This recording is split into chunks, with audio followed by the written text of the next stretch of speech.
Puji Tuhan, haleluya. Terima kasih Bro Roni, Bapak Ibu Saudara sekalian.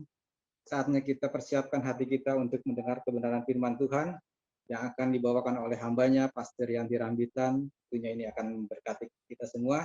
Dan kami mengingatkan lagi kepada Bapak Ibu Saudara sekalian untuk mempersiapkan pertanyaan-pertanyaan. Nah, waktu dan ruang kami serahkan ke Pastor Yanti. Silakan Pastor Yanti.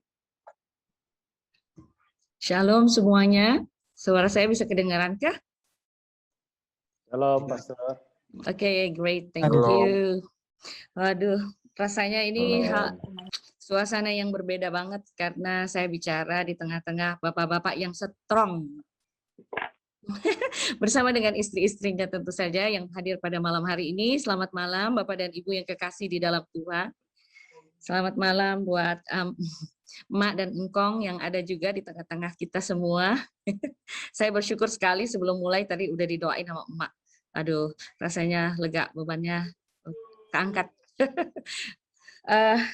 Malam ini saya mau bicara seperti yang tema yang diberikan oleh panitia. Jadi sebelumnya saya berterima kasih buat panitia yang mempercayakan pelayanan malam hari ini kepada seorang ibu, seorang istri, mama dari 2 orang anak yang masih jauh dari sempurna. Tapi saya bersyukur kasih karunia Tuhan cukup buat saya secara pribadi yang mempercayakan firman-Nya pada malam hari ini, dan kita akan sama-sama saya percaya kalau saya sudah diberkati dengan firman ini, teman-teman, saudara-saudara semua juga yang mendengarkannya akan sama-sama diberkati karena firman Tuhan tetap berkuasa sama ya siapapun yang membawakannya. Oke, saya akan share screen, saya minta izin ya.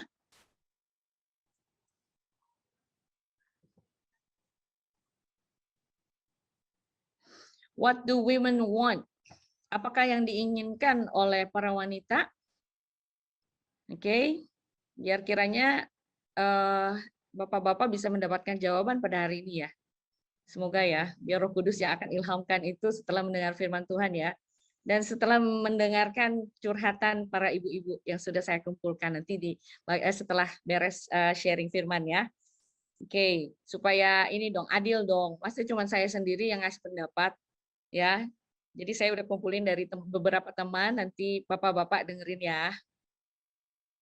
Lebih spesifik lagi pertanyaannya seperti ini, keluarga seperti apa yang diinginkan para wanita yang sudah menikah?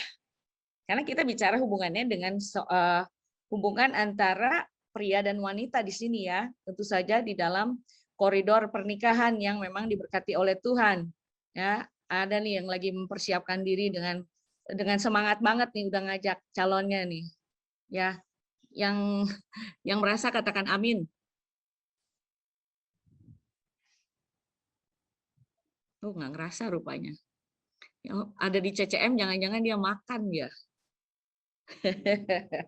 Oke, kita lanjut ya. Rupanya nggak boleh buka suara soalnya ya sama panitia ya. Kita lanjut. Nih, pikirkan apa yang ada di benak ibu-ibu nih, bapak-bapak. Liatin, ada nggak yang mewakili para istri di sini nih? Ada yang masih santai, masih tenang-tenang, masih bisa senyum, mikirin bapak-bapak ngerti nggak sih apa yang aku inginkan? Ada yang udah mumet kepalanya, ada yang udah rada apatis tuh, dia matanya ke atas. Ada juga yang udah lagi ngambek, manyun dia. Oke, kita lanjut. Seperti apa sih yang kita inginkan? Coba ya kita bayangkan dulu nih, kita mau nostalgia dulu. Ada yang ingat gak siapa mereka? Sorry. Ada yang ingat gak? Yang apa? Seangkatan sama saya pasti ingat dah. Wajah-wajahnya kayaknya enggak. Woi, belum disuruh jawab, Bapak Ibu. Aduh, lewat. Gak apa-apa, gak apa-apa. Ini versi yang baru nih. Udah lihat belum? Terus udah lebih modern ya. Kalau sudah dijawab, jadi ini cepet aja nih saya lewat ya kalau gitu. Padahal ada lagunya nih enak nih. Sebentar ya saya kasih denger ya. Sebentar aja nih, sepotong.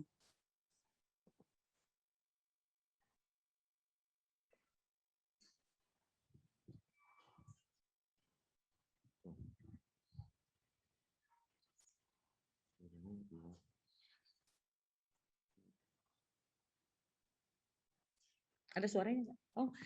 Oh, nggak ada suaranya ya, sorry ya. Sorry. Tarik stop dulu. Karena tadi lupa dinyalain suaranya, jadi hilang suaranya.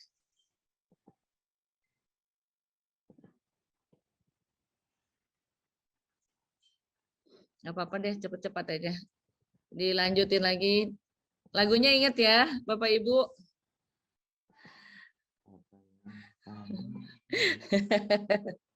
Tadi lagunya bilang begini. Mana tadi ya, previous. Oke, harta yang paling berharga adalah keluarga. Istana yang paling indah adalah keluarga. Puisi yang paling bermakna adalah keluarga. Mutiara tiada tara adalah keluarga. Saya nggak bisa nyanyinya. Lagunya enak ya. Dan kata-kata yang ada di sini nih, terima kasih Emak, terima kasih Bapak untuk tampil perkasa bagi kami putra-putri yang siap berbakti. Ini cocok banget buat keluarga strongman nih. Ya. Karena emak dan bapaknya tampil perkasa bagi putra-putri yang siap berbakti. Inilah pentingnya kita Bapak Ibu jadi strongman. Tapi strongman dan strong woman. Tetapi strongman dan strong woman-nya di dalam Tuhan ya. Bukan dalam suasana romantisme nostalgia kita, apapun itu. Di luar Tuhan tidak ada kekuatan. Ya, kita sepakat dengan itu ya. Jadi strongman yang kita kita mau majukan di sini, saya percaya ya, bukan suatu kekuatan secara fisik, tetapi kekuatan yang memang adikodrati, kekuatan yang supranatural, kekuatan yang di luar dari kita sendiri. Karena memang Tuhan menciptakan manusia itu pertama-tama di dalam keluarga untuk berkomunitas. Bapak Ibu, kita setuju ya? Kita yang sudah menikah saat ini, ataupun mungkin Bapak Ibu yang sekarang saat ini mungkin mau mempersiapkan pernikahan atau ada di luar pernikahan, kita mau sepakat sesuai dengan kebenaran firman Tuhan. Tuhan ciptakan manusia untuk berkomunitas pertama-tama di dalam keluarga. Waktu kisah Adam, kita balik lagi ke kisah Adam dan Hawa.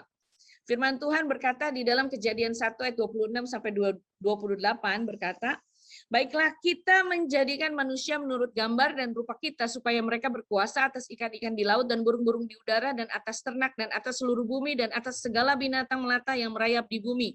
Maka Allah menciptakan manusia itu menurut gambarnya, menurut gambar Allah diciptakannya dia, laki-laki dan perempuan diciptakannya mereka. Ayat 28, Allah memberkati mereka, lalu Allah berfirman kepada mereka, beranak cuculah dan bertambah banyak, penuhilah bumi dan taklukkanlah itu, berkuasalah atas ikan-ikan di laut dan burung-burung di udara dan atas segala binatang yang merayap di bumi. Rencana Allah dari awal tidak pernah berubah. Allah mau memberkati kita semua. Amin. Berkat jangan dipandang hanya dari sisi materi, tapi berkat Allah secara luas. Itu adalah gambaran besar. It's a big picture for every one of us. Jadi Tuhan mau memberkati kita. Dan dalam keadaan kita sekarang, kita yang diizinkan Tuhan ada dalam pernikahan, ini yang Tuhan mau. Kita bersatu di dalam berkat Tuhan. Sehingga rencana Tuhan buat bumi ini dapat terpelihara, bumi ini dapat berjalan seperti yang Tuhan mau. Ya. Lalu kita lihat bagaimana kita hidup sebagai orang-orang yang diberkati Tuhan setelah itu. Ini semua adalah standarnya Tuhan. Jadi saya cuma mau ngingetin lagi. Bapak Ibu pasti udah tahu, Bapak Ibu sudah jelas-jelas selalu diingatkan akan ayat ini. Ya, Efesus 5 kita akan baca satu pasal sampai pasal ayat yang ke-33, tapi kita akan bagi karena nggak cukup nih tempatnya. Firman Tuhan berkata begini di bagian yang pertama. Sebab itu jadilah penurut-penurut Allah. Ya. Jadi ini fast forward dari kejadian pertama rencana Tuhan, lalu manusia jatuh di dalam dosa, kemudian datang juru selamat yang memulihkan segala sesuatu, dan Tuhan inilah yang Tuhan mau lewat rasulnya, Rasul Paulus yang berbicara kepada jemaat di Efesus, satu rahasia jalan kehidupan yang bila kita ikuti, maka kita akan keluar benar-benar sebagai orang-orang yang diberkati Tuhan. Mari kita lihat ya. Sebab itu jadilah penurut-penurut Allah seperti anak-anak yang kekasih dan hiduplah di dalam kasih sebagaimana Kristus Yesus juga telah mengasihi kamu dan telah menyerahkan dirinya untuk kita sebagai persembahan dan korban yang harum bagi Allah. Tetapi percabulan dan rupa-rupa kecemaran atau keserakahan disebut saja pun jangan di antara kamu sebagaimana sepatutnya bagi orang-orang kudus. Demikian juga perkataan yang kotor, yang kosong, atau yang sembrono. Karena hal-hal ini tidak pantas, tetapi sebaliknya ucapkanlah syukur. Karena ingatlah ini baik-baik, tidak ada orang sundal, orang cemar, atau orang serakah, artinya penyembah berhala, yang mendapat bagian di dalam kerajaan Kristus dan Allah. Janganlah kamu disesatkan orang dengan kata-kata yang hampa, karena hal-hal yang demikian mendatangkan murka Allah atas orang-orang durhaka.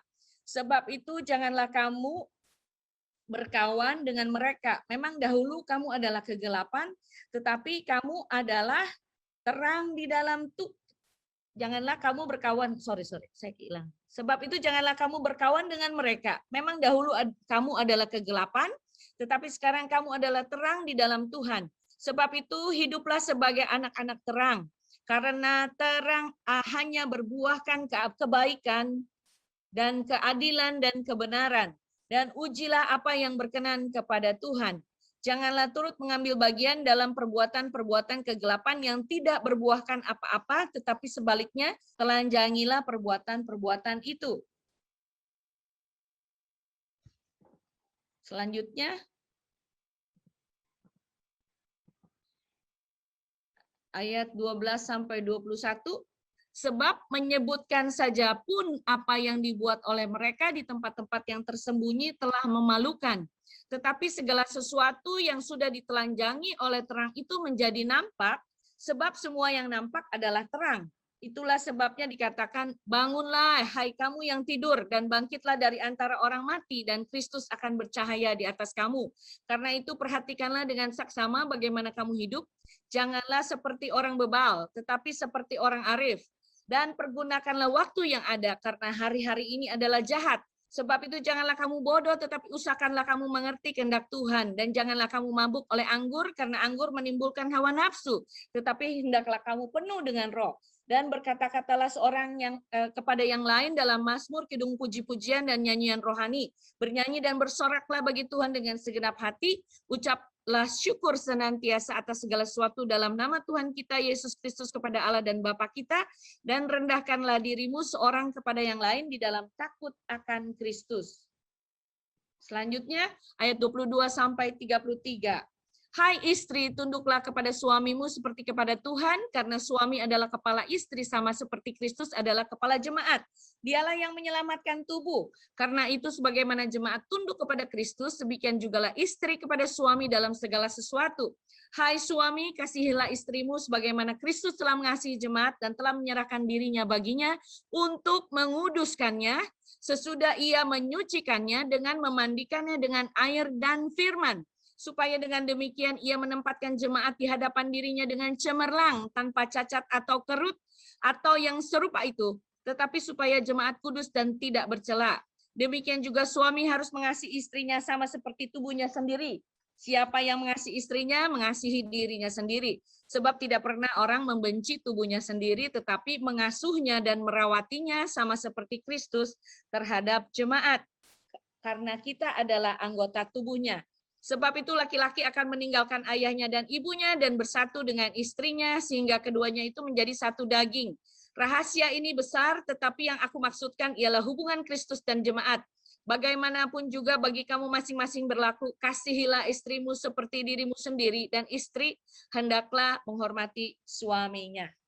Kayaknya kalau Bapak Ibu ya, kita sama-sama mengikuti apa yang dikatakan oleh Paulus di Efesus pasal yang kelima ini, aman kehidupan kita, keluarga bahagia terjadi, berkat Tuhan tercurah, tidak ada masalah. Namun kita tahu bahwa kita masih terdiri dari darah dan daging. Ada begitu banyak hal yang merintangi kita sehingga hal-hal ini seringkali terlupakan di dalam rumah tangga kita. Ya.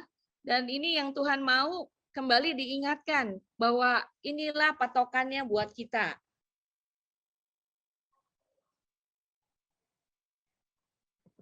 Oke, saya coba rangkumkan ya dengan tabel ini. Ini berlaku buat suami dan istri.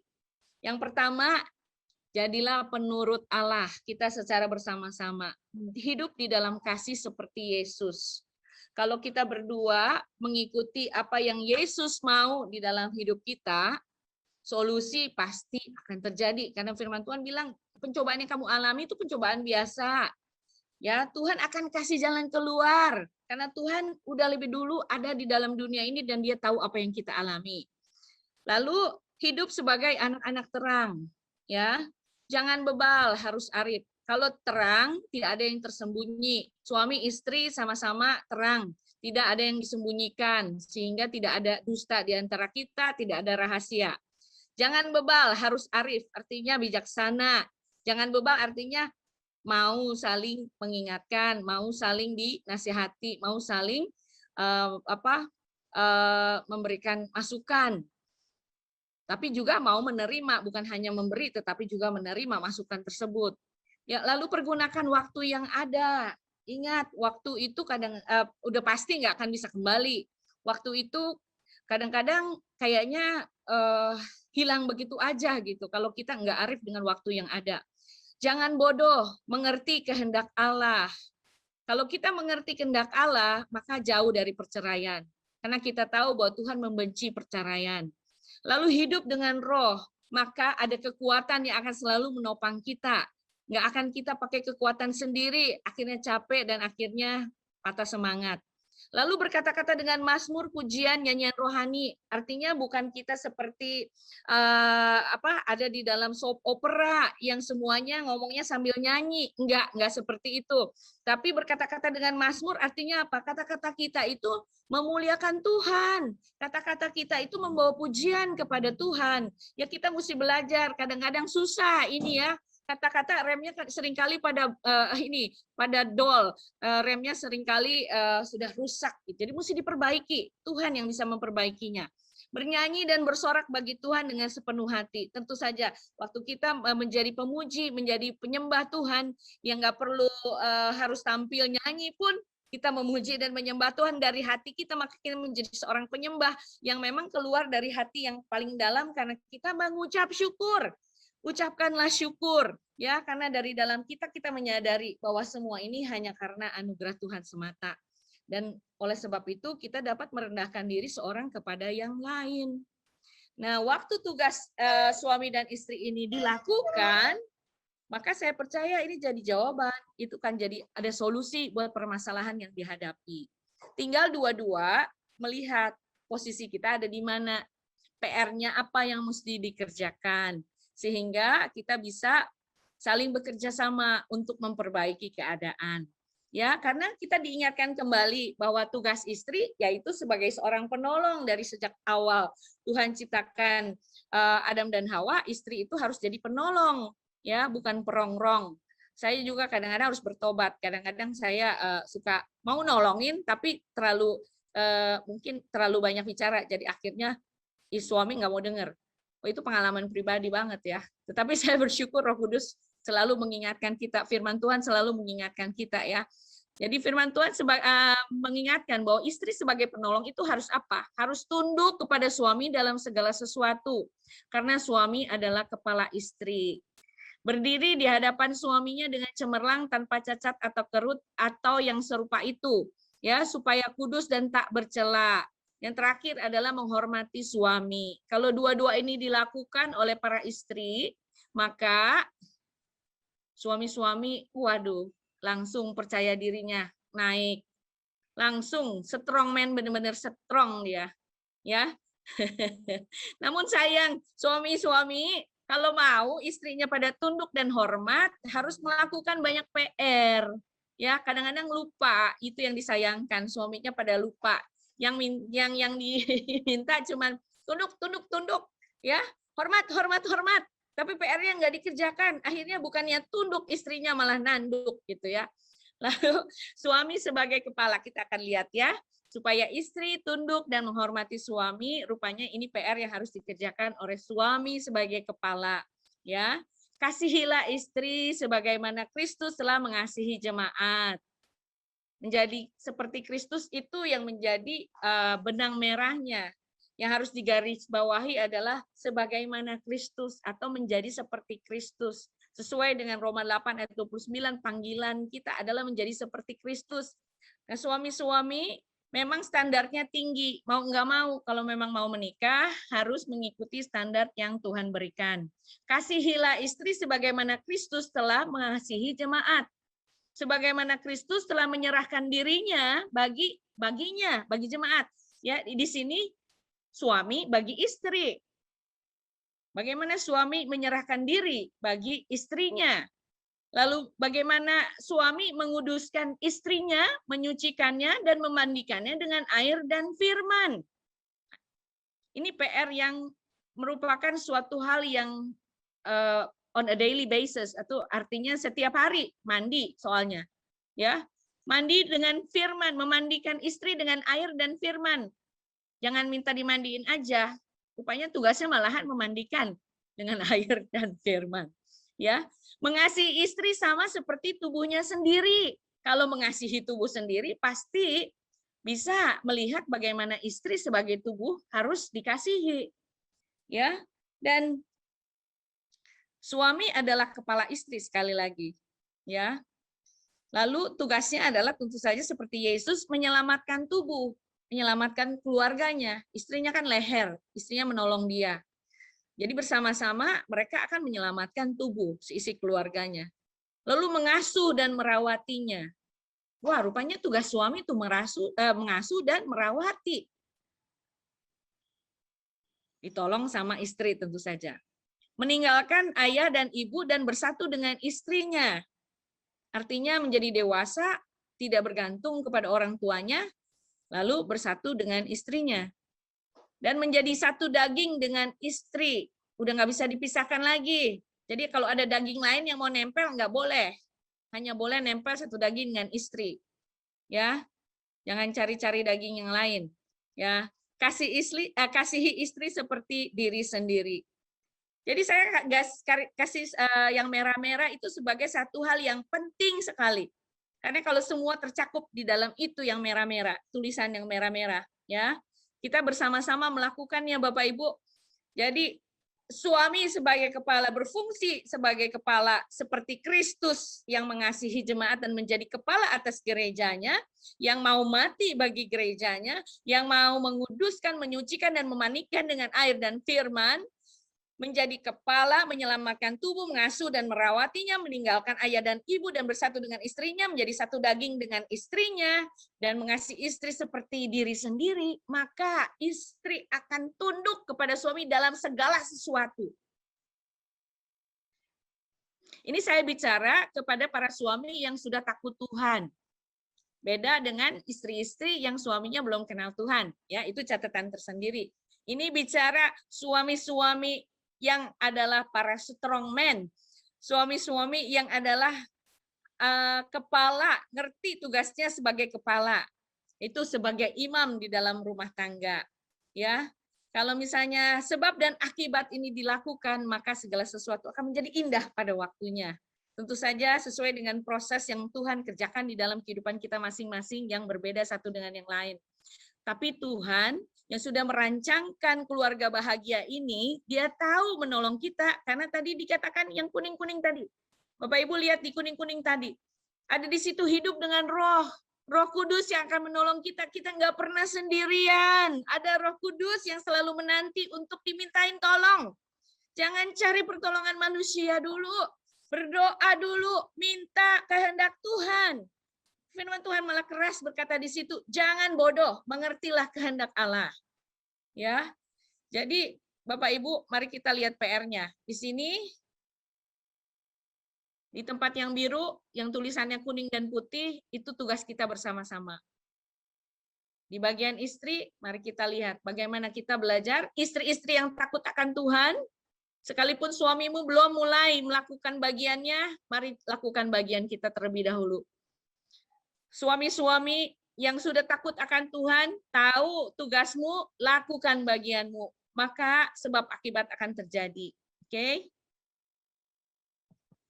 Pada hari ini saya mau mengingatkan kita semua bahwa itu yang merupakan standar kebenaran firman Tuhan. Bapak Ibu tahu ada di mana? Mulai tanya Roh Kudus. Di mana bagian saya yang harus saya benahi, di mana bagian saya yang harus saya perbaiki. Tuhan yang akan membukakan jalan buat kita semua. Karena firman Tuhan kan berkata orang yang mencari Tuhan, Tuhan akan jawab. Tuhan akan memberitahukan kepadanya jalan yang harus ia tempuh. Tuhan akan bukakan. Karena bagi Tuhan nggak ada yang mustahil. Tuhan pasti akan tolong kita. Karena itu sesuai dengan kehendaknya.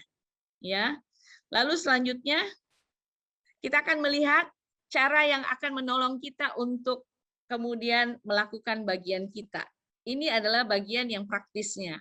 Bapak Ibu, mari kita sama-sama memperbaiki komunikasi, memperbaiki bagaimana kita saling mengasihi karena kita punya kebutuhan.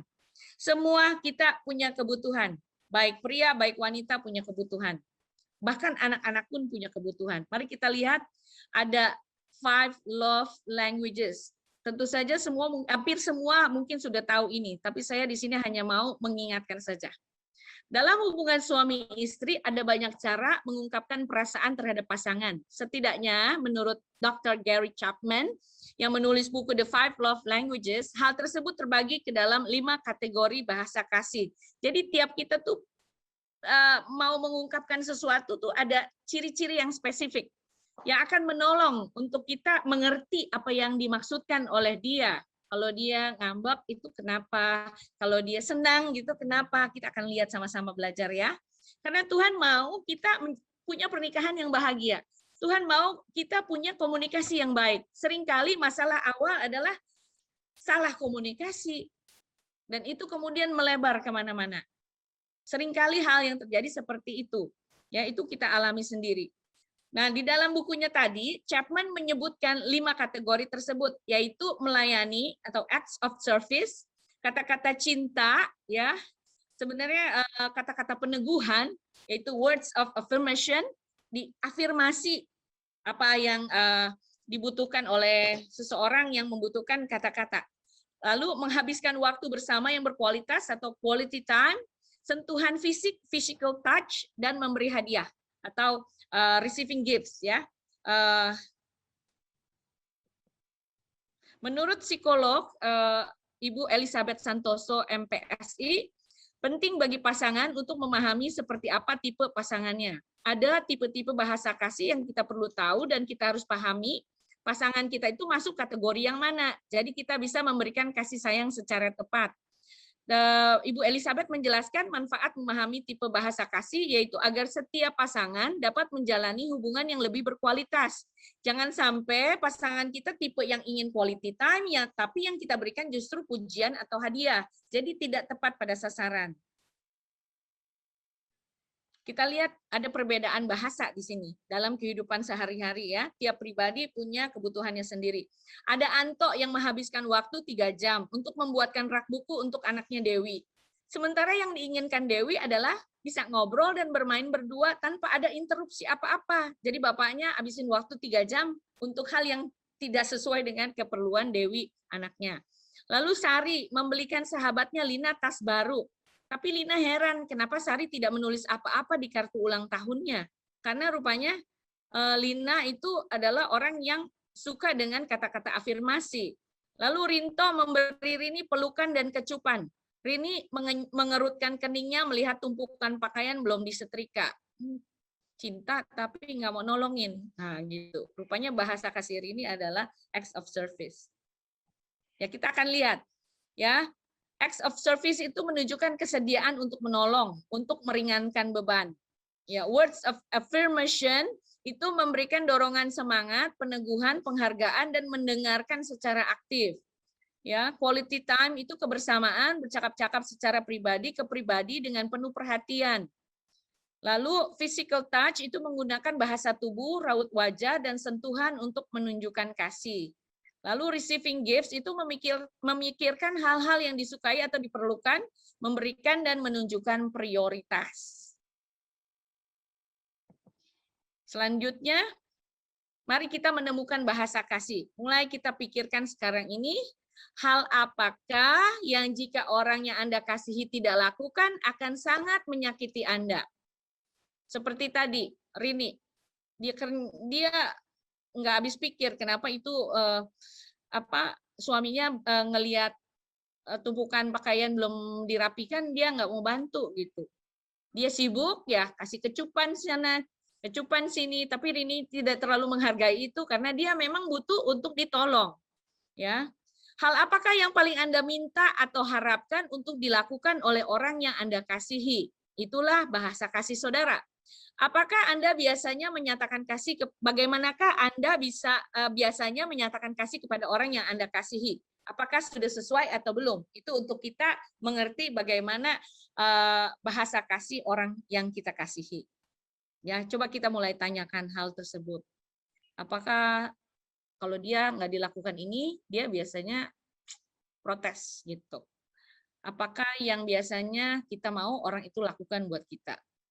Bagaimana caranya saya menyatakan kasih kepada suami saya, misalnya gitu.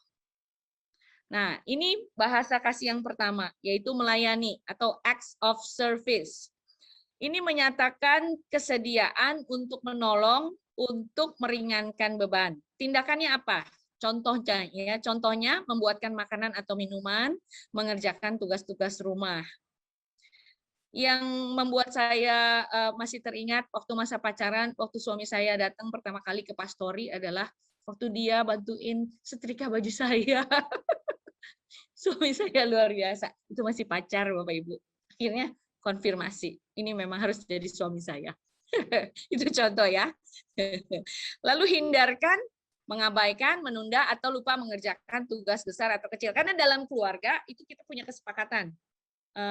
Biasa papa bantuin ini ya, mama kerjain ini, anak-anak kerjain ini. Nah, ini hindarkan, mengabaikan, menunda, atau lupa mengerjakan tugas besar dan kecil buat orang yang kita kasihi kalau dia bahasa kasihnya adalah acts of service. Yang kedua adalah kata-kata atau words of affirmation, ya, afirmasi, kata-kata afirmasi, kata-kata peneguhan.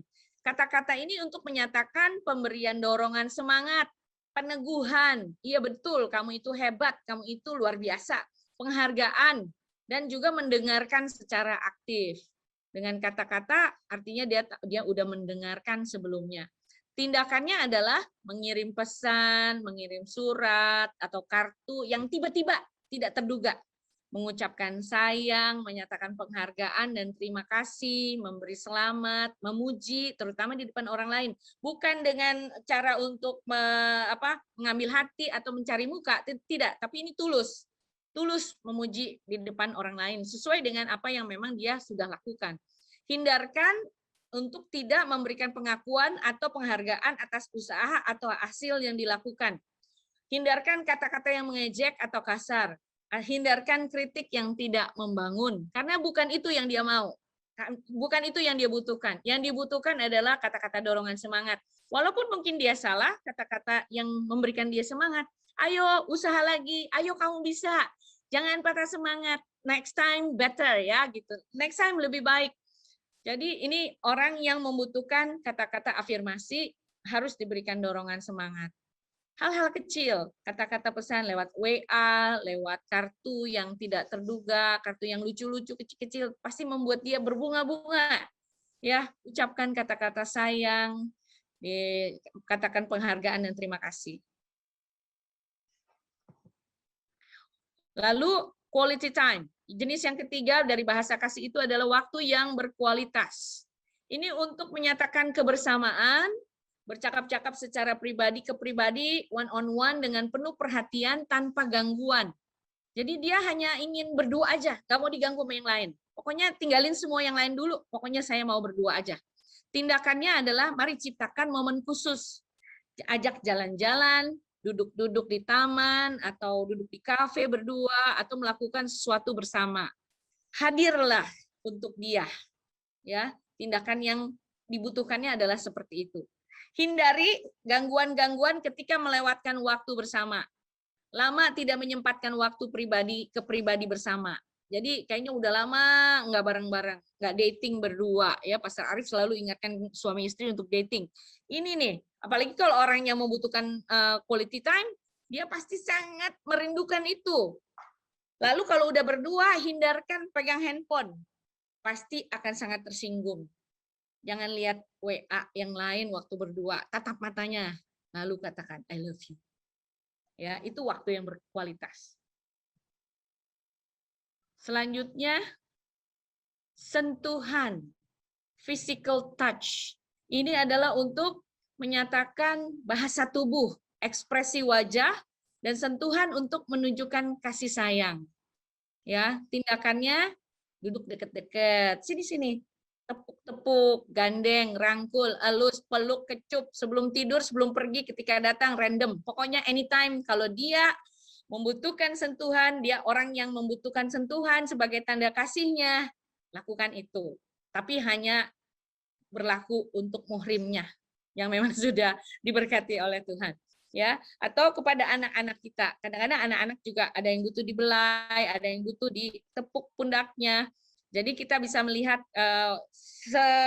sepanjang kita mengenal orang tersebut, sepanjang kita bersama-sama dengan orang tersebut, pasti ada tanda-tanda yang bisa kita lihat. Hindari perasaan dia diabaikan atau menyalahgunakan sentuhan fisik. Hindari hukuman fisik. Hindari ungkapan kasih yang dingin, ya. Dia bisa ngerasain orangnya sensitif. Kalau peluk pegangan itu beda, dia tahu. Tapi kalau tulus dia senang. Dia tahu apa yang dia rasakan ketika ada orang yang menyentuh dia. Ya, orang yang dia kasihi tentu saja orang yang paling dia inginkan untuk menyentuh dia dengan sentuhan kasih. Yang terakhir adalah receiving gifts atau hadiah. Hal ini menyatakan bahwa kita memikirkan hal-hal yang disukai atau diperlukan oleh orang yang kita kasihi, menunjukkan bahwa Anda menghargai dan memprioritaskan hubungan dengannya. Tindakannya adalah memberi hadiah yang dipikirkan dengan baik. Apa yang dia butuhkan, apa yang dia suka. Menyatakan penghargaan ketika menerima pemberian. Makanan kesukaan, koleksi benda yang dia suka, hobi, peralatan yang diinginkan. Ya, hindarkan lupa waktu-waktu khusus, menerima hadiah dengan tidak antusias. Gitu. Hindarkan jangan sampai orang yang suka memberi atau mendapatkan hadiah juga suka memberi hadiah biasanya. Jadi kalau orang itu memberi hadiah, jangan sampai kita tidak antusias menerimanya. Jangan lupa waktu-waktu khusus. Kalau memang perlu belajar mengenai waktu-waktu khusus, hari ulang tahun, hari anniversary, hari-hari yang khusus, coba hubungi Pastor Daisy. Saya rekomendasi. Nanti dia kasih tahu caranya bagaimana, karena dia ahlinya. Ya, itu dia yang merupakan hal-hal yang mungkin sederhana, tetapi itu akan merangkai satu pengalaman-pengalaman penuh kasih di antara keluarga kita, di antara suami istri, di antara orang tua dengan anak, di antara anak dengan anak, ya. Dan ini yang dapat saya bagikan kepada Bapak Ibu untuk melakukan ini di tempat masing-masing. Tes bahasa kasih bisa dilakukan di link ini yang saya akan kasih nanti Bapak Ibu di chat. Silakan bisa dilihat seperti ini tampilannya.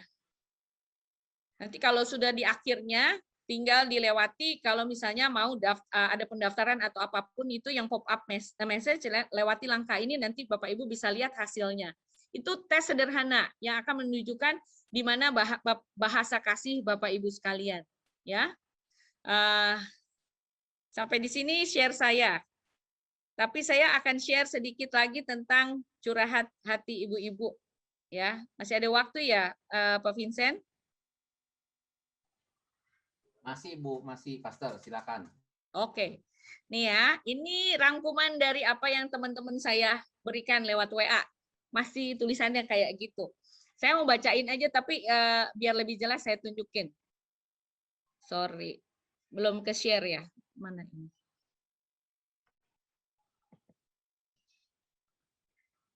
Saya share lagi ya, satu ya. Kalau ini aktual, karena ini dari teman-teman saya sendiri, dari para ibu-ibu yang punya suami.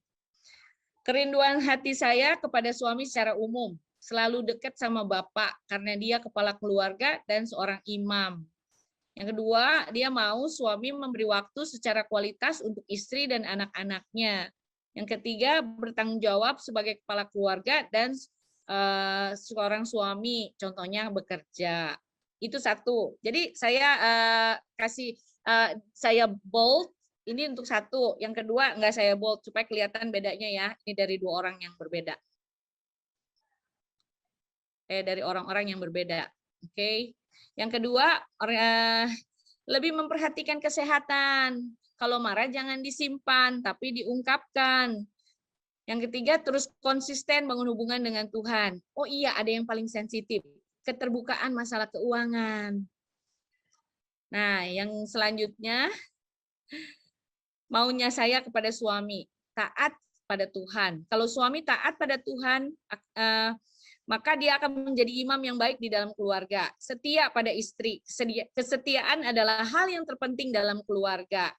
Perhatian kepada keluarga, perhatian juga sangat diperlukan dalam hubungan suami istri agar tetap menjaga cinta mula-mula. Pekerja keras. Jika seorang suami pekerja keras, maka kebutuhan keluarga akan tercukupi. Itu aja sih, sebenarnya banyak, tapi itu aja udah cukup katanya. Terima kasih GBU. Nah, ini ada yang jawabannya cuma satu kalimat ini dah. Jawaban dari saya lebih perhatian. Dah itu aja. Selanjutnya ada yang jawab gini. Apa sih maunya istri dari suami? Secara umum, pengertian. Mau mendengar cerita atau keluhan dari istri. Tidak teledor, jangan mau menang sendiri. Ikut membantu, tidak masa bodoh. Setia, tidak membanding-bandingkan. Nah, ada satu juga yang membalas dengan sederhana. Memberikan waktu untuk keluarga. Udah, itu aja. Lalu yang berikutnya, menjalani hidup bersama-sama sampai maut memisahkan dan membesarkan anak dan hidup bahagia yang pasti dalam Tuhan.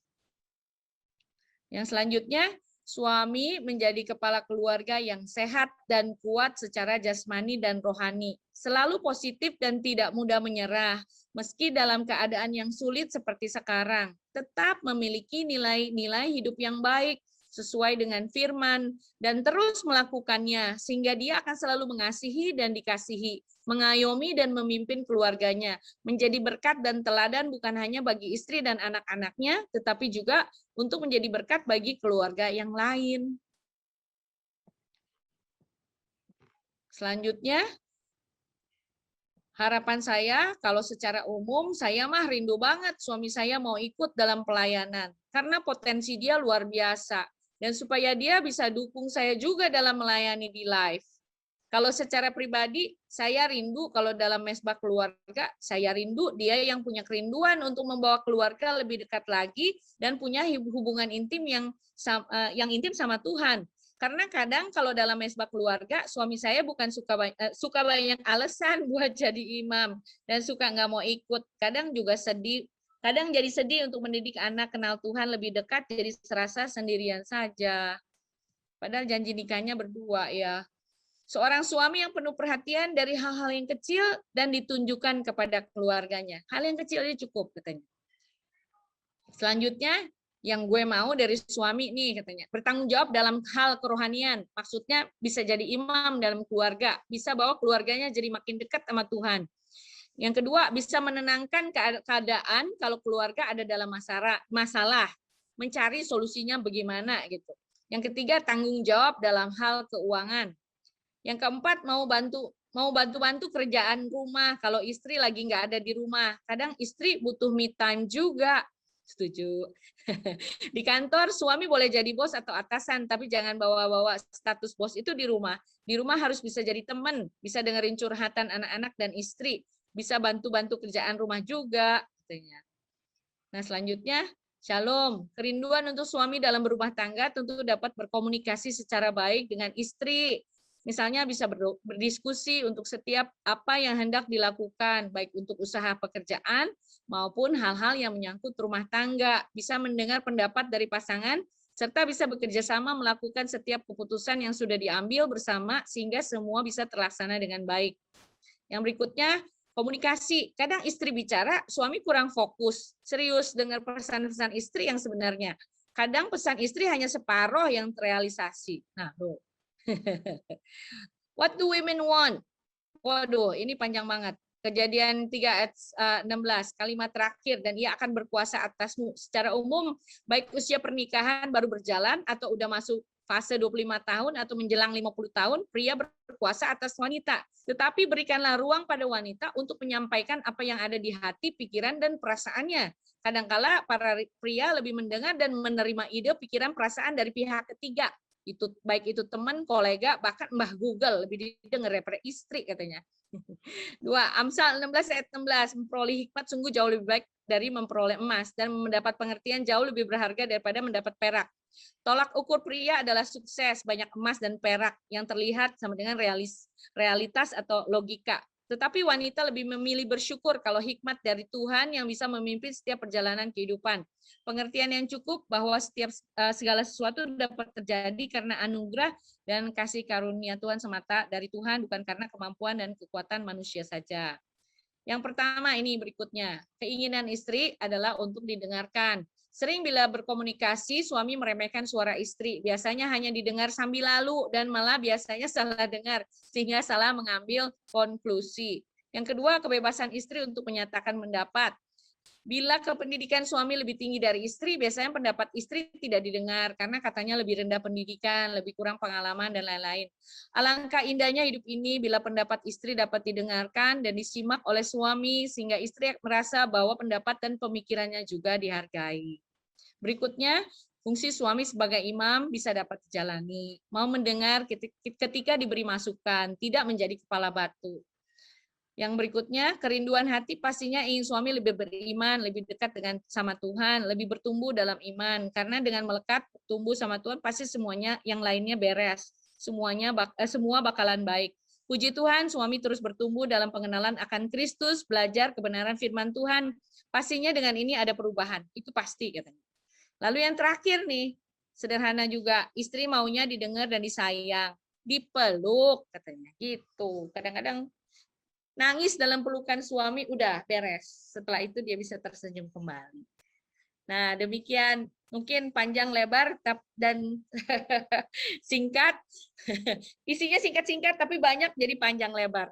Ya, Bapak Ibu, itu sebagian curhatan dari beberapa teman saya yang saya nggak bisa sebut namanya karena itu merupakan perjanjian saya untuk kerahasiaan, dan Bapak-Bapak biar bisa menerima itu dengan hati terbuka, dengan kebenaran firman Tuhan yang sudah membukakan bahwa Bapak-Bapak kalau jadi seorang kepala pasti akan membuat istri-istrinya juga mau tunduk. Itu aja yang bisa saya sharingkan pada hari ini, biar kiranya menjadi berkat buat Bapak Ibu sekalian, karena kita semua punya tugas dan tanggung jawab kita masing-masing yang harus kita kerjakan.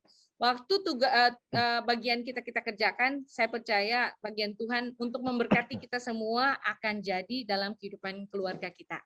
Amin. Itu aja. Kalau misalnya ada pertanyaan, bisa disampaikan di sini. Apakah sudah ada? Ya, amin, amin. Terima kasih Pastor Yanti yang telah memberkati kita dengan kebenaran firman Tuhan. Dan bagi bapak-bapak kita semua, jangan lupa kita harus mengasihi istri dan keluarga, dan ibu-ibu juga jangan lupa menghormati istrinya ya. Bapak-bapak, saya ingatkan kembali untuk mengisi absensi. Ya, nanti baik, sekarang kita akan buka ruang pertanyaan. Mungkin nanti akan dibantu oleh Bro Hong Kim, Bro Vincent, juga mungkin Bro Edmund. Nanti Pastor Yanti dan juga Pastor Joy yang akan menjadi narasumber untuk menjawab pertanyaan-pertanyaan kita. Terima kasih, waktu dan ruang kami serahkan, Bro Hong. Aku mau nyanyi, mau masak. Enggak pada ikut ke sini, Wah, saudara doang sih. Tadi ada pertanyaan ada link dari Pastor Yanti yang tentang bahasa kasih ya. Oh iya, tuh udah diambil sama Pak Guntur. Sudah disediakan sama Pak Guntur. Thank you Pak Guntur. Thank you Pak. Bisa ya langsung. Itu cuma kurang dari 5 menit ngisinya. Kalau untuk yang Hong tadi tanyakan mengenai link yang lain, memang ada yang dalam bahasa Inggris, cuma saya nggak kasih ya. Waktu itu saya udah pernah isi agak lebih panjang. Tapi kayaknya pakai yang itu dulu aja cukup dah untuk tahu secara garis besarnya aja. karena pertanyaannya memang nggak terlalu banyak. Kalau nggak pakai kuis, gimana caranya, Pastor? Dari apa yang tadi sudah dibahas, nanti bahannya mungkin bisa dibagi, bisa diteliti aja, lihat aja bagaimana. Kan tadi tuh ada yang bahannya mempertanyakan, sebentar saya bacain ya. Kalau dia dari protes-protes, dari keluhan-keluhan, mungkin kalau misalnya secara dengan penuh kasih diperhatikan, ternyata di situ ada sesuatu yang tidak terkatakan gitu. Misalnya kalau ulang tahun kelupaan, Pak ini hari apa? Pak ini hari apa? Nanya melulu kalau hari itu gitu kan, mungkin aja perlu. Sebenarnya mungkin, ya. Shalom, Pastor Yanti, apa Shalom. kabar? Baik. Nah, Puji Tuhan. mau nanya nih, Pastor Yanti, ini secara umum saja. Ya. Maaf, siapa nggak kelihatan wajahnya? Ini Kostif nih. Oh, suaminya Ko Lili. Atip. Ya, silakan Ko Atip. Mau tanya, kan kalau istri-istri itu katanya harus tunduk kepada suami. Bukan Kalau katanya, menurut Pastor iya, Yanti, kata dalam Firman. hubungan apa penundukan diri ini diberlakukan dan seperti apa tindakannya? Demikian. Ini spektrumnya luas ya kok soal penundukan diri ya. Yang pasti garis benang merahnya adalah penundukan diri di dalam kebenaran. Kalau suaminya ngajak dosa ya boleh nggak tunduk, karena tunduknya harus lebih ke arah Tuhan gitu. Kalau mau diajak jadi Mr. and Mrs. Smith, saya pikir itu enggak, boleh nggak tunduk. Ya, mau ngerampok bank misalnya, boleh nggak tunduk. Itu contoh ekstrim ya kok ya. Banyak sekali contoh dalam kehidupan yang kelihatannya beda tipis gitu antara kebenaran atau enggak gitu. Jadi itu kebijaksanaan dari suaminya untuk melihat bagaimana istri tunduk. Karena pertanyaannya dari suami ya. Tentu saja dari sisi pendapat seorang pria gitu. Tapi untuk wanita, kalau hubungannya dengan Tuhan jelas, baik, pasti dia tahu bagaimana dia harus tunduk kepada suaminya di area apa. Karena itu kan sangat-sangat bervariasi banget ya, hubungan suami istri yang satu dengan suami istri yang lain itu kan pasti berbeda-beda. Keadaan rumah tangga juga berbeda-beda. Jadi itu akan tergantung pada kedekatan dia dengan Tuhan. Saya pikir sih itu aja ya. Mungkin dari yang lebih senior bisa menambahkan. Mak Elia bisa tambahin, Mak.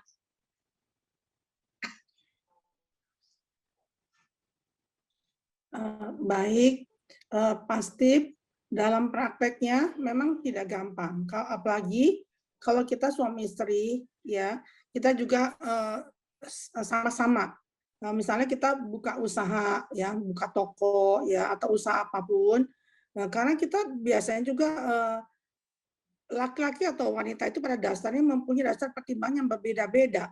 Ya, kalau laki-laki itu lebih pakai rasio, sedangkan perempuan itu lebih pakai emosi. Ya, jadi kalau saya katakan lebih paling banyak masalah kalau kita tuh bukan saja dalam hubungan suami, tapi dalam mengelola usaha. Saya katakan tadi membuka toko, ya itu tidak mudah. Saya ulangin karena dasar pertimbangan kita itu memang satu pakai emosi, satu pakai rasio, tetapi sebaiknya kalau kayak gitu-gitu kita seperti bikin kesepakatan. Ya, kalau kita bikin kesepakatan itu yang kami lakukan, karena saya sama Pak Sebua, Tuhan izinkan kami, puji Tuhan punya perusahaan dan sehingga kami sama-sama ngelola. Agak sulit, akhirnya kami bikin kesepakatan, saya menangani bidang apa, misalnya bidang keuangan, nanti suami saya menangani bidang apa ya, urusan perizinan. Nah, sih kalau memang sudah ada seperti benang merahnya atau garis pemisahnya, ya kalau memang suami saya mengemukakan pendapat yang saya berpikir juga ternyata dalam bidang keuangan, masalah keuangan ternyata memang kurang begitu efisien, mau tidak mau bukan berarti saya tidak tunduk, tapi saya akan menjelaskan mengapa saya ambil pertimbangan seperti ini. Biasanya itu memang dasarnya kita kasih ya, untuk memperjuangkan kebahagiaan keluarga kita. Saya selalu ingatkan, Papa, apa yang saya katakan untuk kebaikan kita bersama untuk anak-anak. Suami akan mengatakan juga apa yang saya putuskan untuk kebaikan kita anak-anak, sehingga itulah yang rule game-nya atau namanya untuk kebaikan kita itu tujuan akhir kita. Sehingga bukan saya harus tunduk setiap saat, tetapi ada kalanya saya katakan karena memang ada hal yang memang saya lebih dipercaya dan suami saya memberikan pertanyaan mengenai kelola keuangan misalnya, dan kita sebagai istri kita harus bisa bertanggung jawab. Tetapi kalau waktu suami kita mengatakan kayak gini, dan itu memang lebih banyak salahnya, tidak salahnya istri harus tunduk. Itu sih pasti banyak hal di dalam perjalanan suami istri ya. Tidak segampang yang memang dikatakan, tapi dasarnya pasti firman Tuhan. Suami adalah kepala, imam, nabi, dan raja. Istri adalah leher, lebih gampangnya. Leher tidak akan pernah melampaui kepala. Tapi ingat, kepala tidak akan tegak berdiri kalau lehernya nggak kuat. Itu saya selalu katakan sama ibu-ibu yang lebih muda. Ya, suami kita ada kepala. Tapi ingat, kita ini leher. Leher tidak akan berdiri tegak, tidak akan bisa menoleh ke kanan ke kiri kalau kepala tidak bisa kuat, tidak bisa menoleh ke kanan ke kiri, tidak akan berfungsi optimal kalau lehernya nggak kuat. Bagaimana menopang kepala? Itulah tugas kami sebagai istri-istri. Jadi pasti tidak bisa penjabaran dalam apakah kalau memang Bapak misalnya menyerahkan keuangan kepada istri di rumah dan dia lebih tahu harga kangkung lagi mahal, harga ikan lagi mahal. Nah, tidak selamanya dia harus tunduk, sedangkan Bapak misalnya tidak tahu persis di keadaan di pasar bagaimana hari-harinya. Itu sih memang pengalaman dalam kita menjalankan rumah tangga. Terima kasih, itu tambahannya saja. Ya, makasih, Mak. Iya. Uban adalah tanda atau rambut putih adalah tanda kebijaksanaan, ya, pengalaman yang bisa kita pertimbangkan karena memang pada akhirnya komunikasilah yang akan membawa kita kepada kesepakatan bersama. Oke, saya mau tambahkan, saya akan lanjut mengenai bahasa kasih. Kalau saya bisa kasih masukan bahwa ya. Tadi ada informasi bahwa istri itu katanya leher karena suami itu kepala, begitu ya? Iya, itu analogi saja kok. Kalau kepala pasti ada lehernya kan? Iya. Tadi kalau penjelasan dari Tante Elia itu memang sebagai leher, istri itu sebagai penopang. Nah, itu saya setuju definisinya. Cuman kadang-kadang fungsi leher itu kadang-kadang suka disalahpergunakan gitu. Bisa jadi ada yang mengatakan bahwa nggak apa-apa suami sebagai kepala, tapi leher ini yang mengatur kepala itu arahnya mau kemana begitu. Gimana menurut Pastor Yanti? Apakah itu sesuai dengan firman Tuhan kok? Kalau misalnya leher itu kan sebagai penopang, firman Tuhan katakan istri sebagai penolong. Menolong supaya kepalanya bisa tegak, bukan untuk mengarahkan untuk mengambil keputusan. Yang ada memang pada kenyataannya suami-suami suka menyerahkan keputusan kepada istri. Itu yang mungkin agak sulit buat istri untuk mengambil keputusan. Nanti kalau salah tetap yang disarahin istrinya. Padahal suaminya nggak mau ambil keputusan. Ya itu sebenarnya suatu hal yang nggak perlu diperpanjang karena itu memang biasanya masalah suami istri yang pada umumnya ya, it's a common problem. Tapi itu seharusnya bisa dibicarakan kalau ada komunikasi yang baik di antara keduanya. Kesepakatanlah yang paling penting. Kalau memang sepakat istri yang ambil keputusan, ya suami nggak boleh marah kalau nanti ada sesuatu masalah akibat dari keputusan tersebut. Karena yang pada akhirnya bertanggung jawab adalah suami atas keputusan tersebut. Ya, jadi saya pikir kita nanti terlalu panjang lebar untuk itu. Boleh saya lanjut ya? Ada hal yang penting mengenai bahasa kasih yang saya mau tambahkan sedikit. Jadi walaupun kita sudah dites bahasa kasih dan kemudian keluar hasilnya, oh quality time, oh kata-kata afirmasi, oh apapun itu, ingat bahwa itu bukan jadi patokan bahwa saudara cuman itu doang yang saudara butuhkan. Yang lainnya pun tetap masih bisa ditambahkan. Walaupun hasilnya act of service, apakah dia nggak boleh terima hadiah? Boleh banget, akan menambah. kasanah kasih yang dibangun di antara kedua pihak yang saling mengasihi. Jadi jangan kaku, ya. Itu semua akan menambah keharmonisan rumah tangga kita. Itu aja, ya. Jadi Bapak Ibu bisa mengerti ya tentang hal itu ya, bahwa itu merupakan salah satu bagian untuk membantu saja, untuk melihat kebutuhan utama, tapi yang lainnya pun tetap harus dipenuhi kebutuhan yang lainnya. Oke. Lalu kalau saya sih bilang tambahin nih buat Hong Kim tadi ya, selain kuis tentu saja komunikasi berdua. Kamu tuh gimana sih? Kamu bagaimana? Menurut kamu apa? Itu jauh lebih baik dibanding tes. Itu adalah pengenalan kita yang lebih dalam dan lebih pribadi satu dengan yang lain. Ya, dengan pertolongan Roh Kudus akan bukakan waktu kita sepakat, maka bahasa kasih itu bisa dijalankan, nggak perlu kaku karena tes kamu begini ya, enggak, karena manusia tuh berubah, ada perubahan yang bisa terjadi juga sesuai dengan tingkat kedewasaan masing-masing, gitu ya. Oke, ada lagi nggak? Oh, ini yang menarik, Aji nanya nih tadi soal mandi-mandi nih, Ji. Mana ya tadi ya? Pertanyaannya. Vincent bisa tolong bacain. Oh ini nih, saya ketemu. Pastor Yanti serius mandiin istri tiap hari? Enggak lah, gue mandi sendiri lagi, Ji. Tapi ya, terus terang aja, suami istri, ini bicara suami istri ya, yang 17 tahun ke atas. Kalau setiap hari saling memandikan, saya pasti yakin kali pernikahan itu bahagianya luar biasa. Kalau ada kesempatan untuk bisa saling mengasihi sedemikian pribadi, wah itu luar biasa. Jadi nggak usah dibahas soal mandi pakai air. Ya, kalau mandi dengan firman itu juga penting banget. Jadi air dan firman, artinya itu kasih sayang dengan firman yang luar biasa, ya. Jadi jangan lupa suami-suami siapkan firman untuk mandiin suami istrimu dengan firman. Itu yang seringkali lupa dilakukan. Itulah yang paling penting, karena kehidupan kita didasari oleh kebenaran firman Tuhan. Oke. Ya, Pastor Yanti. Pastor Yanti, saya mau nanya lagi nih, Pastor. Boleh. Pastor Yanti, saya mau nanya. Ya, Hong. Nah, dulu ada pendapat begini, Pastor. Kalau wanita itu di dalam hatinya kita kasih pertanyaan, di dalam hatinya ngomong ya, pasti dari mulutnya ngomong tidak. Kalau di hatinya ngomong tidak, di mulutnya ngomong iya. Nah, itu mas stigma. Kalau sampai wanitanya ngomong dalam hatinya iya, dia ngomong ya, berarti dia bukan wanita katanya. Dasar kau ya. Nah, Tapi ini memang saya kadang-kadang jadi bingung, Pastor Yanti.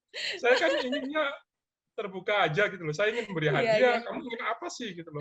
Saya kan beliin atau apa gitu loh. Jadi saya kadang-kadang bingung, gimana ya?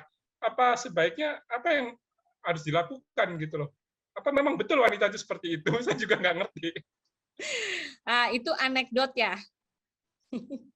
Dan itu kata dunia ya. Itu wanita yang belum ditebus oleh darah Kristus. Kata firman Tuhan, hendaklah ya di atas jahat, tidak di atas tidak. Lebih dari itu dari si jahat. Ini kebetulan istri saya dengerin kok, Pastor Yanti.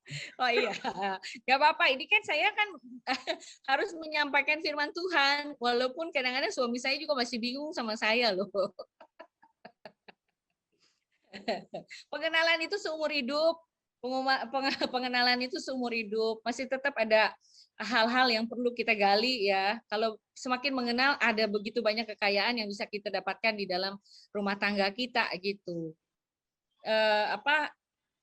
Kalau kata dunia seperti itu, ya kita wanita-wanita bertobat aja dah. Itu kan firman Tuhan udah bilang, udah jelas. Ya di atas ya, tidak di atas tidak. Lebih dari itu si jahat. Mungkin ya, karena wanita nggak tega bilang iya. Bilang iya kalau suaminya nanya, kamu mau apa sayang? Nah loh. Kan ditanya tadi, what women want. Saya udah bilang dari awal, kalau wanitanya bilang mau dibeliin berlian, gimana? Jujur dia pengen. Sanggup. Ini ada pertanyaan, Pastor. Nah, itu iseng ya. Iya, silakan kok. Ada pertanyaan dari Pak Adi ya. Bagaimana mengatasi istri yang mengharapkan kita pria-pria itu ahli nujum? Maksudnya Artinya gimana? pria itu dia kalau ditafsirkan berarti kesulitan Iya, untuk iya, mengerti maksudnya. Artinya istri itu maunya iya. suami tahu langsung gitu. Padahal Sama ini suaminya problemnya bingung. Mas saya. Iya, itu Suaminya bingung dia. gitu. Gimana sih supaya komunikasi itu bukan Mm-mm. nebak, bukan langsung istrinya mengharapkan ya harusnya suami tahu dong, kan udah Iya. sekian lama gitu. Tapi bagaimana mengatasi kedua hal tersebut? Iya, ini sebenarnya terjadi di dua sisi. Istri pengen suaminya tahu apa yang dia butuhkan, suami juga pengen istri tahu apa yang dia pikirkan gitu. Seringkali itu nggak ketemu. Makanya yang dipakai mulutnya, jangan pakai pikirannya atau perasaannya. Kalau komunikasi, betul nggak? Jadi nggak salah mengerti. Karena yang satu bukan ahli nujum, yang satu bukan dukun. Sebenarnya masalah komunikasi itu yang saya bilang tadi, masalah-masalah sederhana yang kemudian berawal dari komunikasi yang nggak lancar, akhirnya meleduk jadi bom waktu. Aduh, berkat Tuhan kita ada toke aja mau ngomong. Ya, artinya begitu ya. Bisa nggak disetujui? Kalau kita mulai dari kerendahan hati, rendahkanlah diri. Tadi firman Tuhan apa? Rendahkanlah diri seorang pada yang lain untuk bisa mengerti dengan memahami pembicaraan itu gitu loh. Kita kan manusia masih dikasih mulut sama Tuhan untuk bicara. Nggak mungkin kita berdua diem tiba-tiba, ya gua tahu apa yang kamu mau. Nggak mungkin gitu. Nah, kalau komunikasinya dari awal baik, maka akan juga terjadi seperti yang dikatakan oleh dunia, bukan dunia ya, ini yang cerita-cerita pasangan yang sudah di atas 50 tahun yang bilang kayak gini, dia mah saya mata aja kerling begini, ngedip sedikit tahu artinya apa. Itu dimulai dari pembicaraan. Itu dimulai dari bahasa yang memang secara sederhana kita lakukan gitu, bahasa kasih yang terjadi gitu loh. Ya, dari jadi kalau misalnya udah level tinggi ya udah itu dia ngedehem aja juga ngerti. Kalau kayak emak si engkong ngedehem emak udah ngerti maunya apa gitu katanya. Ya, saya juga mau menuju ke arah situ tuh. Ya, Bapak Ibu mau juga kan? Ya, jadi nggak ada seorang pun yang ahli nujum di dalam pernikahan. Jadi kita harus menghargai untuk sepakat dalam mengkomunikasikan segala sesuatu, mulai dari hal yang kecil, mulai dari hal yang sederhana. Ya di atas ya, tidak di atas tidak. Kan firman Tuhan juga bilang harus ada kasih mesra. Jadi termasuk di dalam pembicaraan harus kasih mesra. Masa di kamar doang kasih mesra, waktu bicara juga harus mesra dong gitu. Katanya sayang. Oke, selanjutnya ada lagi nggak? Pastor Yanti. Iya kok Edi. Nah, gimana kalau sikap kita atau respon kita menghadapi istri yang dominannya bahasa kasihnya itu uang? Jadi bahasa kan kasihnya uang. Iya kan ada juga yang gitu walaupun dia orang percaya gitu. Kalau dikasih uang suami disayang, nggak dikasih uang suami ditendang. Gitu. Ya, makasih. Aduh, ada yang mau bagi pengalaman nggak?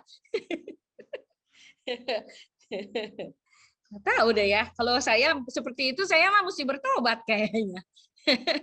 Tendang istrinya. Karena antara Tuhan sama Mamon katanya, ya hati-hati karena uang itu kan walaupun dia netral, tapi kalau misalnya menjadi satu tuan atau menjadi jadi bahasa kasih kan tadi bahasa kasih cuma ada 5, nggak ada bahasa kasih uang. Jadi kalau misalnya tolak ukurnya uang, saya percaya itulah sumber dari masalah. Sumber dari masalah itu repot gitu ya. Kalau istri membantu suami untuk mengatur keuangan dengan baik, itu yang seharusnya terjadi gitu. Bukan malah bikin suaminya pusing 7 keliling beresin masalah hanya dengan uang gitu. Atau nggak maaf saya sebagai perempuan kayaknya nggak setuju gitu dengan itu karena kita berjuang bersama-sama dan harus mengerti keadaan suami gitu. Walaupun kita butuh ya, Kalau misalnya suami dalam keadaan yang kalau sudah berusaha sekuat tenaga kemudian hasilnya masih mungkin kurang atau bagaimana, ya mungkin malahan istri harusnya juga mau membantu untuk memikirkan bagaimana caranya ya supaya dapat penghasilan tambahan gitu. Kalau menurut saya seperti itu, karena saya punya mami itu pejuang berat, kelas berat. Beliau yang membiayai hampir sebagian besar pendidikan kami gitu dengan jualan di pasar, jualan segala macam, bisa dia bikin makanan dijual. Jadi kalau ada istri-istri yang keterlaluan memaksa suaminya, nah ini bisa, cuman sayangnya mami saya sudah stroke ya, nggak bisa bicara saat ini. Tapi saya akan mewakili beliau untuk bicara. Tapi kalau suaminya sudah berusaha sedemikian rupa dan berdoa kepada Tuhan dan segala macam cara gitu, Tuhan izinkan istri mungkin juga dipakai Tuhan untuk menjadi penolong buat sang suami gitu. Jadi kok kalau misalnya untuk istri yang punya bahasa kasihnya uang, jawaban saya satu, bertobat aja gitu, berdoa aja cari Tuhan, benar apa enggak itu gitu. Iya enggak? Satu lagi, Pastor. Iya. Saya untuk Pak Joy, Pastor Joy ada di situ kan? Iya, ini lagi ya kali giliran gantian. Suami istri. Pastor Joy, gimana menyikapi istri yang bawel? Kita baru ngomong A, dia udah sampai B sampai Z, Pak. Kira-kira Pastor Joy bisa ngasih tip-tipnya. Terima kasih, Pastor Joy. Tepat sekali nanyanya sama orang yang tepat. Karena istrinya bawel.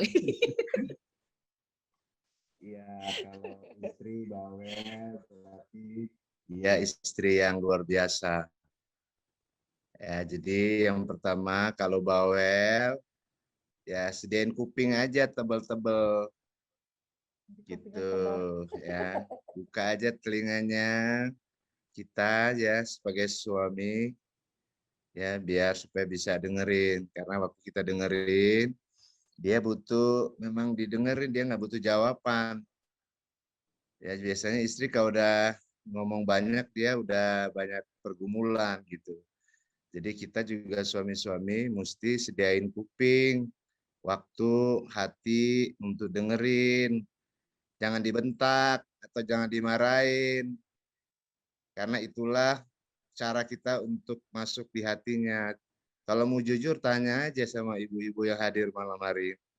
Mereka nggak butuh jawaban waktu mereka lagi bawel sama kita. Mereka butuh didengar dan diterima gitu. Setelah itu sudah saya ngomong, dipeluk, dicium. Terima kasih buat omelannya, bawelannya. Gitu, jangan marah-marah gitu, jangan muka-muka asem. Jangan, kan waktu kita janji nikah kan baik senang maupun susah. Gitu. Kan dia bukan orang lain, dia istri kita. Tubuh ya. Sama orang lain kita ramah-ramah. Oh, sama istri kita rame-rame. Nggak boleh dong. Baik, Pastor. Itu bahasa hati saya. Iya, makasih Pastor Joy. Mas Suryanti, ada pertanyaannya yang di atas nih. Apakah istri tetap harus tunduk dengan suami walaupun untuk saat ini istri yang sedang bekerja? Firman Tuhan bilang tunduk kepada suami dalam segala sesuatu. Gimana caranya? Nggak ada syaratnya tuh. Syaratnya sih hanya suaminya harus lakukan firman Tuhan aja, udah gitu. Kalau kita bekerja, kita tetap buat menolong suami, bukan untuk menjadi kepala atau suami, nggak boleh tukar tempat tetap. Itu firman Tuhan gitu. Oke, Pak Suryanti, ada berikut lagi yang bertanya ini. Saya udah sangat terbuka masalah keuangan dengan istri. Bahkan istri yang mengelola sepenuhnya keuangan. Masalahnya, ketika kita ingin memberikan kejutan, kado, apa bagaimana, nggak pernah bisa terkejut, bawang dananya udah dilihat. Sama suami saya. Udah ketahuan dulu. Bagaimana itu cara ngatasinya, Pastor? Ya udah terima nasib. Ya kejutannya dicium aja. Udah. Iya ya. Kejutannya sesuatu yang tidak bisa dibeli dengan uang gitu aja. Ya, itu pengalaman pribadi kayaknya Hong ya. Ya. Saya tambahkan Hong. Ya. Tadi pertanyaan yang pertama Hong, istri-istri yang saat ini bekerja, apakah harus tunduk? kita kembali aja sederhana. Emang istri boleh kerja kalau nggak diizinin suami? Pertanyaan saya. Saya ya bekerja, ya membantu memang sama-sama kami. Suami saya juga mengizinkan, ya sederhana. Izinnya dari suami, ya kenapa jadi dia harus jadi ngebos di rumah? Loh kalau suami bilang apapun terjadi, kamu tidak boleh keluar rumah, tidak boleh kerja, ya nggak boleh kerja kan, tidak bisa berkarir. Saya sering nasihatkan kepada ibu-ibu muda yang sekolahnya lebih tinggi, penghasilannya lebih tinggi, ingat loh, itu tuh izin dari suami. Kalau suami bilang nggak boleh, loh kamu sebelum menikah kan kamu sudah berjanji kan, ya semuanya dalam satu kesatuan. Itu aja Hong, kembalikan. Loh, ya memang izinnya boleh keluar rumah, apalagi bekerja. Kan dari suami. Nggak bisa ya begitu. Kalau dia, apalagi sekarang mungkin suami ada masalah, bukan berarti jadi ganti posisi, jadi bosnya tuh istrinya. Enggak, tetap aja. Kepalanya tuh suami, istrinya tuh adalah penolong. Gitu aja, Hong. Ya, prakteknya. Izin tuh dari suami, nggak boleh. Sepakat, Mak. Thank you, Tante Elia. Itu tadi yang saya tanya yang masalah keuangan tadi, karena ada pertanyaan itu dari Ibu Felicia. Bagaimana menghadapi suami yang pelit? Nah, jadi sebenarnya dia nggak pelit, dia ingin memberi kejutan hadiah. Tapi gara-gara mau memberikan hadiah kemudian jadi pelit, artinya itu gimana? Emangnya sering kejadiannya? Kalau udah dicap pelit itu artinya terus-terusan.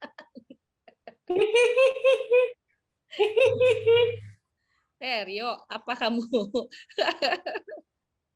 Baik. Belajar ya. Amin. Catat itu siapa pacarnya Rio namanya, catat semua yang tadi. Ya, Master. Catat ya, nanti kalau menikah 2 menjadi 1 titik, tidak ada kecuali uang. Amin, Mami, amin. Ya. Amin, amin. 2 menjadi 1-nya setelah pemberkatan nikah, ingat. Apa yang dipersatukan Allah, itu kan tidak boleh diceraikan oleh manusia, ya. Titik, tidak ada koma kecuali uang, itu yang berbahaya. Kalau nah, itu yang paling bahaya. Istri bilang uang saya kerja, uang suami, uang kita, itu jadi masalah di keluarga. Nah, ini istri-istri, saya suka nasihatkan juga istri-istri. Jangan kalian ulangi, kerja itu izin suami. Jangan saya kerja, itu uang saya. Kalau suami kerja, uang kita. Nggak boleh begitu. Yeah. Firman Tuhan tidak begitu ngajar kita. Ya, oke, Hong, itu aja sih, Hong. Ya, kalau suaminya pelit, bukan keadaan ya. Memang kalau keuangan itu benar sebagai satu orang, kalau semuanya pegang istrinya, ya bagaimana? Ya, dengan kecupan aja udah, dengan pelukan gitu kan, gak usah dengan materi lah. Uang istrinya kok gimana caranya? Kalau uang dipegang sama istri, tapi suami tetap dapat jatahnya kan? Iya harus. Itu ya. Kalau mau ngasih kado, ya udah jangan jajan, bawa rasa aja. Ditabung. Tapi memang sebaiknya memang harus istri-istri harus mengurusin keuangan suaminya, itu harus. Karena kalau tidak mengurusi keuangan suaminya, nanti ada wanita lain yang mau mengurusi. Sebenarnya dibilang pelit sih relatif ya kalau menurutku ya. Karena ada yang dibilang pelit itu ada sebab sebenarnya. Atau dari awal pernikahan atau sebelum pernikahan harusnya udah tahu dong kalau misalkan pasanganku pelit nih. Nah, itu penyebabnya apa? Apakah karena dengan pelit itu dia nabung untuk nanti setelah menikah, atau ada sesuatu yang ingin ditabung? Makanya itu relatif sih sebenarnya. Dibilang pelit, ternyata dia mau memberi kejutan kan bukan pelit sebenarnya. Gitu. Oh iya, kalau misalnya hubungan itu kan atas dasar komunikasinya harus baik sehingga enggak jadi cap pelit kalau memang mau membangun sesuatu yang baik itu. Jangan jadi komunikasinya yang satu punya asumsi. Kalau bisa lebih baik jangan disembunyikan kalau memang membangun untuk kepentingan bersama. Kecuali hadiah kejutan ya udah jatah jajannya ya dikurangin gitu aja. Ya, betul. Kan harus terbuka gitu kata Cianti Ya. juga kan tadi harus terbuka apalagi Ya, masalah ya. finansial. Oke, gimana dengan waktu panitia? Saya serahkan ke Bro Vincent. Ya, thank you Pak Yanti. Belum selesai nanya lagi nih Pastor harusnya. Yang memadu acara gitu.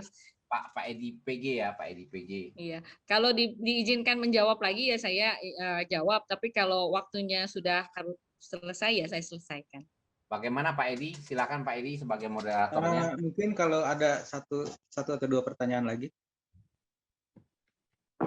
Ini kalau ada satu lagi nih. Ya, satu aja. Pastor mau ini ada yang menanya nih. Kalau tadi kan dibilang istri itu kalau ngobrol didengerin.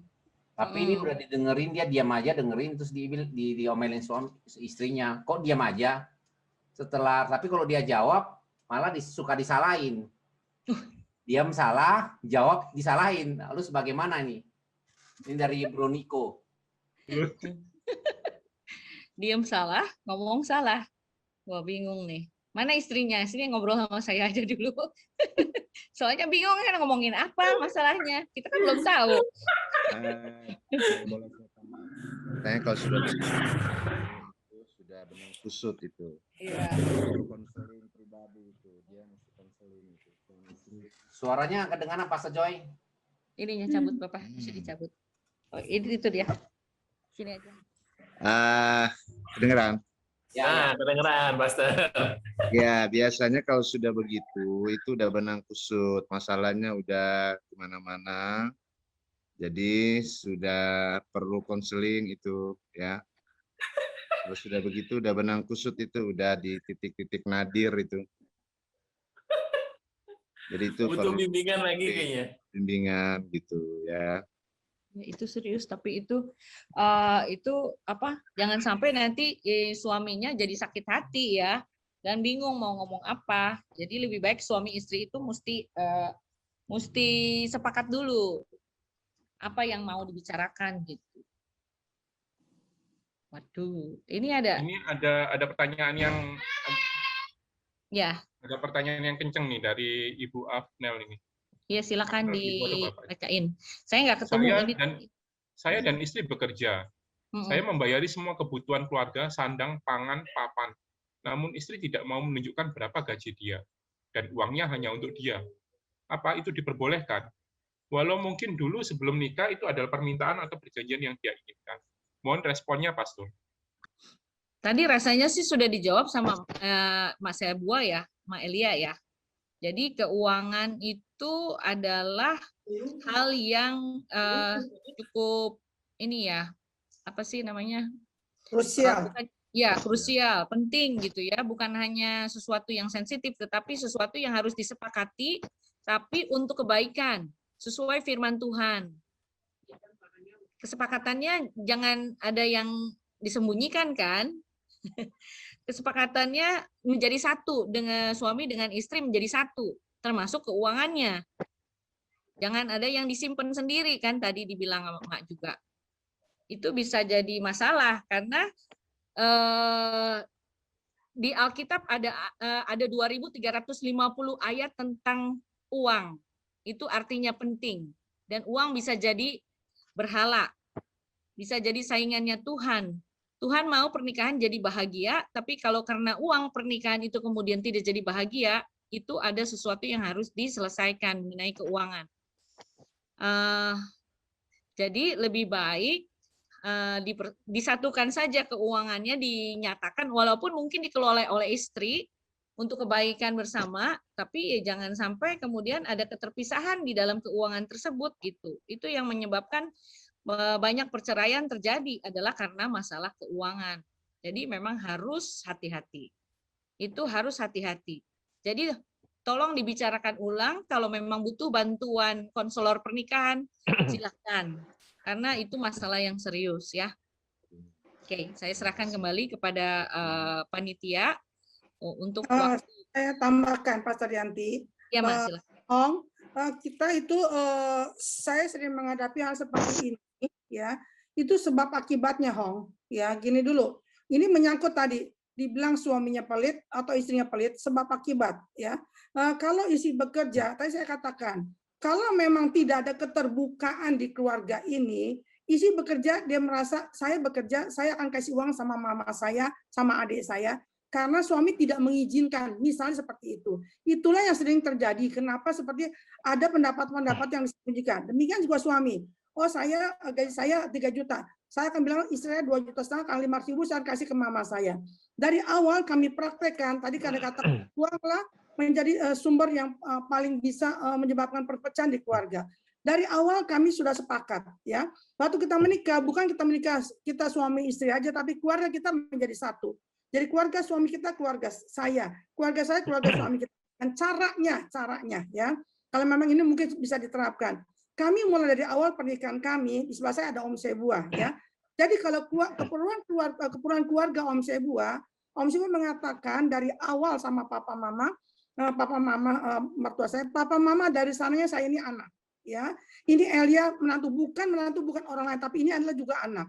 Jadi semua kebutuhan papa mama, adik-adik saya dapat berkat, saya punya ipar, haleluya, ya. Jadi semua kebutuhan papa mama, adik-adik, hendaklah kamu ngomong, papa mama ngomong sama anak mama juga, ya Elia. Adik-adik ngomong sama Enso, ya Elia. Jadi kalau kebutuhan keluarga saya akan katakan apapun, kasih tahu, beritahu sama suami saya sebagai anak, bukan sebagai tetamu di keluarga ini. Istrinya tidak ada alasan untuk kami saling sembunyi, loh. Semuanya terbuka kok. Jadi kalau suami saya tahu, suami saya akan mengatakan ini ya kebutuhan keluarga, dan saya akan mengatakan ini ada kebutuhan keluarga kita, sehingga suami saya akan mengatakan atur aja, kalau masih memungkinkan kita bantu. Itulah sumber masalahnya, di mana seringkali ada suami istri akan saling menyembunyikan pendapatan. Itu dikatakan suami pelit dengan perkataan bukan cuma sama istri, pelit untuk kepada keluarga istri. Itu ya sumber masalah yang banyak kali kami ketemui waktu kami sebagai konselor pernikahan. Jadi dari asalnya itu memang harus ada keterbukaan. Ya, sebaiknya keperluan keluarga suami katakanlah sama pasangan kita, sama istri. Keperluan kita sebagai keluarga istri katakanlah kepada suami kita. Saat disilang. Jadi tidak ada yang sembunyikan, buat apa loh? Sama-sama uang itu kan satu kesatuan. Yang kelola boleh suami, boleh istri, sama saja. Tetapi tidak ada yang merasa loh, ada yang disembunyikan. Jangan-jangan istri saya kasih sama keluarganya, loh. Semuanya tahu keluarga saya akan ngomong sama suami saya. Kemudian keluarga suami saya akan ngomong kepada saya. Itu yang kami buatkan pertama kali kami menikah sampai saat ini, puji nama Tuhan, kami tidak ada masalah mengenai keuangan, tidak bilang suami pelit, istri pelit. Karena pelit itu sebab akibatnya kebanyakan hal seperti ini. Ya, thank you. Itu aja tambahan saya. Baik, terima kasih Tante Elia, terima kasih Pastor Yanti, terima kasih Pastor Joy. Karena berhubung waktunya, kita tetap semangat, tetap antusias ya. Mungkin di pertemuan-pertemuan selanjutnya kita akan berbicara mengenai keluarga. Dan selanjutnya kita akan mendengarkan dari si pemerhati. Silahkan Bro David untuk mengumumkan. Ini hari ini yang bertugas Bro Dedi ya. Oh, Bro Dedi ya. Oke. Terima kasih buat kesempatan. Saya akan infokan dari tim pemerhati jika ada sesuatu yang ingin ditanyakan atau jika ada yang membutuhkan dukungan doa, kunjungan atau hal-hal yang perlu perhatian khusus, ya silahkan tulis atau ketik di kolom chat atau silahkan menghubungi seksi pemerhati di nomor 0857 76185007. Demikian info dari tim pemerhati. Terima kasih, Tuhan Yesus memberkati. Ya, terima kasih Bro Dedi. Bapak Ibu Saudara sekalian diberkati Tuhan. Amin ya. Pasti diberkati Tuhan. Ya, saatnya kita akan ya. Mohon izin Pak Edi. Ya. Buat tadi yang mungkin pertanyaan tadi, saya rasa jikalau ada satu hubungan suami istri yang sangat serius ataupun kita sangat menganggap sangat penting, maka gunakan juga nomor ini untuk menghubungi pemerhati. Jikalau membutuhkan konseling, nanti tim pemerhati akan berkoneksi dengan pihak gereja untuk memberikan sesi konseling. Karena saya merasa pertanyaan-pertanyaan ini belum menggambarkan sesungguhnya yang terjadi, karena masalah keluarga itu sangat kompleks. Kedua pihak harus dihadirkan. Mohon rekan-rekan yang tadi punya banyak pertanyaan ataupun belum memberi pertanyaan, boleh juga menghubungi nomor pemerhati ini sehingga bisa dibantu dengan pihak gereja. Terima kasih. Baik, terima kasih Bro Vincent. Saatnya kita akan mengakhiri pertemuan ini. Dengan hormat, kami minta Pastor Joy untuk menutup pertemuan ini. Terima kasih Pastor Joy.